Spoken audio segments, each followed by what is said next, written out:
உடனே எனக்கு இங்கே ஒரு பெரிய எமர்ஜென்சி அந்த மாதிரி ஏதோ ஒன்று சொல்லி அவங்கக்கிட்ட உடனே ஒரு ஒரு 25,000 வந்து அவங்கக்கிட்ட நீங்கள் வாங்கி ப்ராங்க் பண்ணணும்.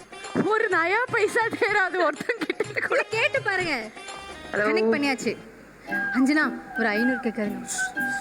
ஹலோ அஞ்சனா மச்சி, சொல்லு மச்சி. கண்டுபிடிச்சிட்டேன். என்ன மச்சி இப்படி இருக்கு?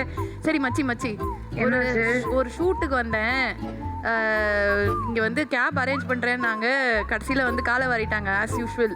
இங்கே கேப் அரேஞ்ச் பண்ணுறேன் நாங்கள். டைம் ஆச்சு, மணி பாரு 11:30. ஆஸ் யூஷுவல் கைட்டி விட்டாங்க. வேறு யாரையும் அனுப்புகிறாங்களாம். அவங்க வந்தப்புறம் போய் கொண்டுறாங்க. நான் பூந்தமல்லியில் இருக்கேன். கையில் காசு இல்லை, ஒரு பைசா இல்லைப்பா. சரி, உனக்கு இப்போ என்ன வேணும்? எனக்கு வந்து ஒரு இங்கேருந்து திருவாமியூர் போக ஒரு 1000 ரூபாய், 5000 ரூபாய் கொடுத்தேன்னா கரெக்டாக இருக்கும். சரி ஓகே, ஐ லவ் யூ சொல்லு, அப்போ தான் போடுவேன். என்ன சிரிக்கிற?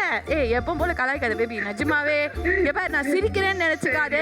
நான் இருக்கிற நிலைமை ரொம்ப மோசமா இருக்கிறதுனால வெளியில தெரியக்கூடாதுன்னு சிரிச்சுருக்கேன். அழறேன் உள்ள. சரி சரி, இல்ல பட்டு பண்ணாத, போனை வை. பை. பொசுக்குன்னு காசு தரேன்னு சொல்லிட்டாங்க. ஓகே அவ்வளோதானே அப்படின்ற மாதிரி. இந்த மாதிரி எனக்கு யாருமே சொன்னது கிடையாது.